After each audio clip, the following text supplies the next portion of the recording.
nous voyons dans Matthieu, Dieu dit à Pierre, en disant ceci, aujourd'hui on t'appelle Pierre. Tu es peut-être négligé, mais sur toi, je vais bâtir mon église. Quand tu as fait bâtir une église, il y a d'abord un terrain là où il va bâtir. Il a déjà un endroit où il a déjà préparé pour s'asseoir. Il y en a pour demeurer. Même si cet endroit-là est sale, même si cet endroit-là, les gens ne veulent pas cela.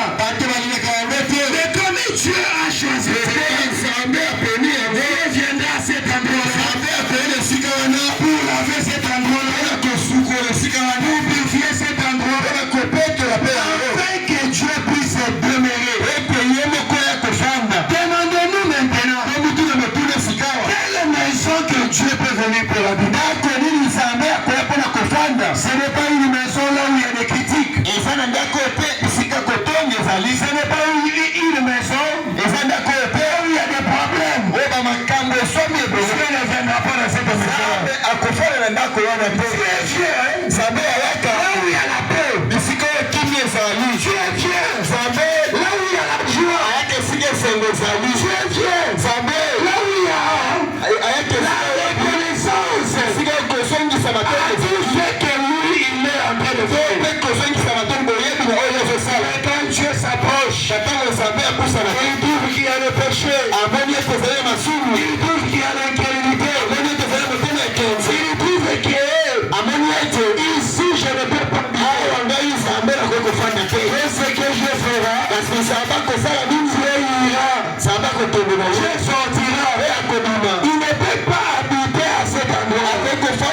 Le vendredi, on avait dit ceci. Pour que Dieu puisse construire votre maison, pour que Dieu puisse construire votre vie, ma frère, ma soeur, il y a des exigences, il y a des lois, avant que Dieu puisse venir, construire votre maison, construire votre vie.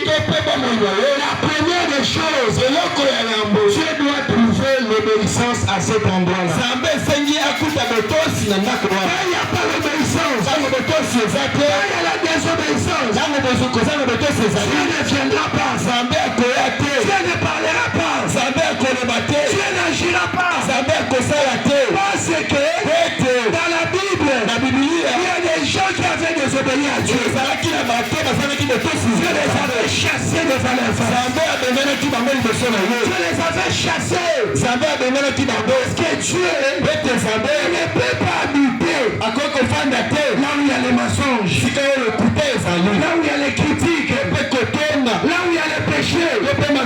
Jamais. Esaïe dit ceci.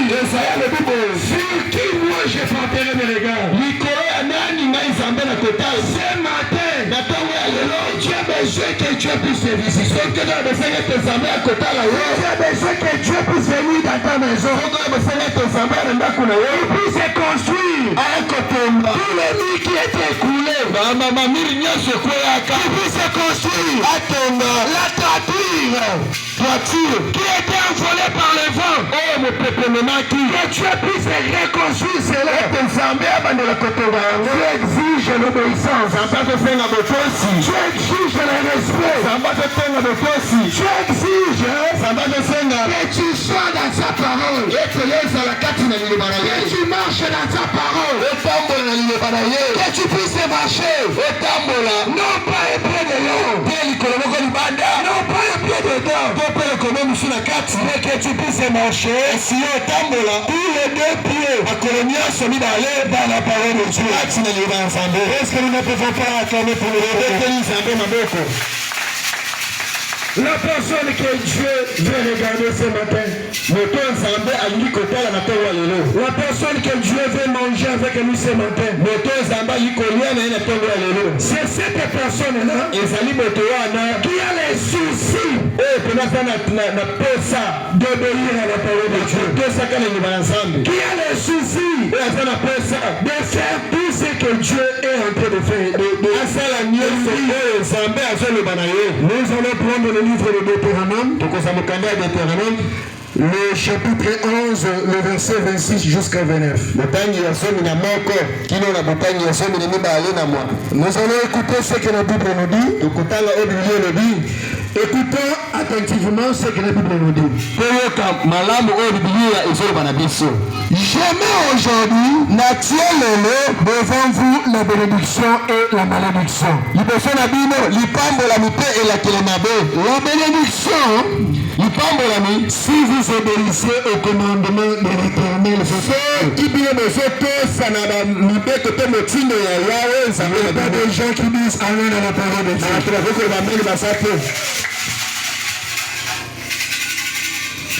Que je vous prescris à ce jour. La malédiction, si vous n'obéissez pas au commandement de l'Éternel, si vous vous détournez de la voie que je vous prescris en ce jour, pour aller après d'autres dieux, que vous ne connaissez point. Et lorsque l'Éternel ton Dieu t'aura fait entrer dans le pays dont tu vas prendre possession,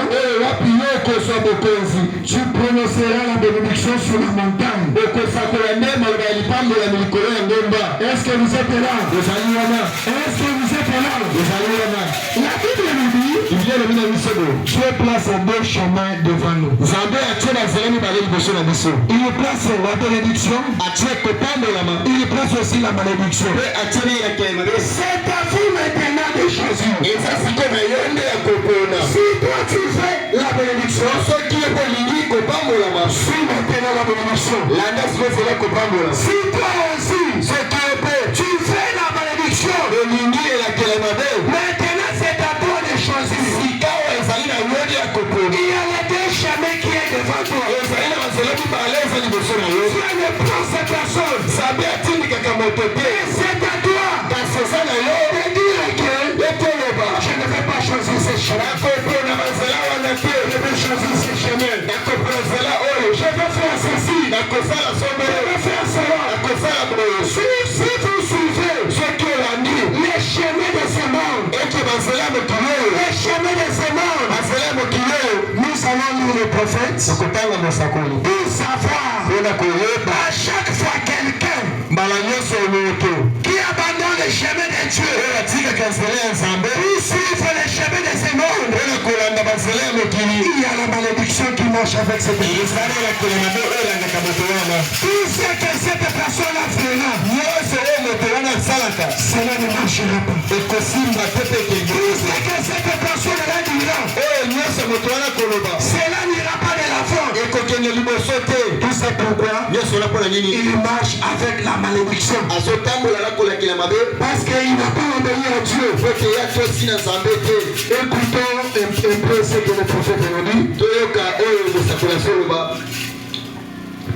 Dans la brochure Le péché impardonnable, le paragraphe 121.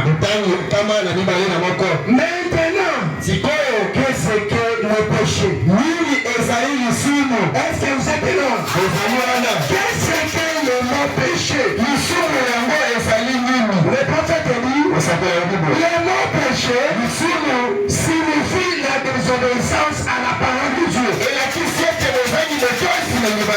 Quand quelqu'un n'obéit pas à la parole de Dieu,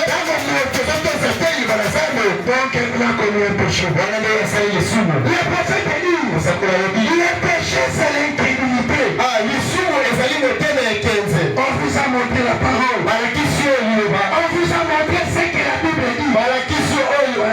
Et quand vous refusez de faire ce que la avez péché. Et à qui c'est que soumis, vous avez désobéi à Dieu. Les amis de tous les amis. Est-ce que vous êtes là? Avec un objet qui me promène, je ne vais pas aller plus loin. Nous allons peut-être terminer devant ce public et nous allons terminer. Je vois que si je continue, je vais encore détruire réellement la voie. Prenons le livre de Romains, le chapitre 3, le verset 23.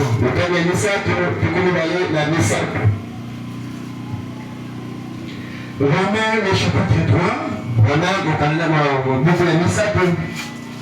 le verset 23 et la malédiction ne viendra pas dans votre maison. La chasseresse ne viendra pas dans votre maison. Le problème ne viendra pas dans votre maison. Vous allez lire Deutéronome après il peut venir arrêter. Deutéronome le chapitre 28. Deutéronome 28. Comme frère lit, sa voix est un peu bonne, on va lire. Deutéronome chapitre 28 et le premier verset et le descendant. Frère lit, vous pouvez prendre, moi je vais interpréter. Okay.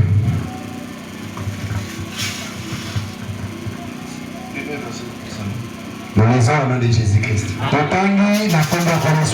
Si tu obéis à la voix de l'Éternel ton Dieu, en observant et en mettant en pratique tous ses commandements, et je t'ai prescrit aujourd'hui, l'Éternel ton Dieu te donnera la supériorité sur toute nation de la terre. Voici toutes les bénédictions qui se répandront sur toi et qui seront ton partage lorsque tu obéiras à la voix de l'Éternel ton Dieu. Si tu seras béni dans la vie et tu seras béni dans le champ, les fruits de tes entrailles, les fruits de tes sols, les fruits de tes troupeaux, le pâté de bois et de ton bétail, toutes ces choses-là seront bénies. Ta corbeille et ta huche sera bénie. Tu seras béni à ton arrivée et tu seras béni à ton départ. L'Éternel ton Dieu la victoire sur tes ennemis.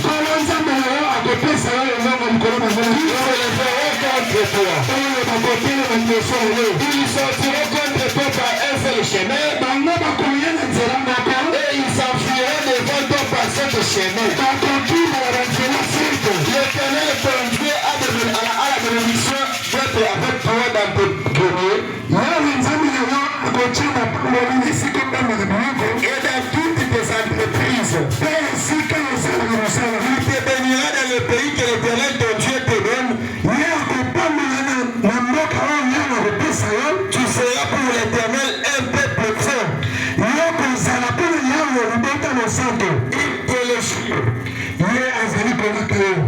Que Dieu puisse bénir son serviteur.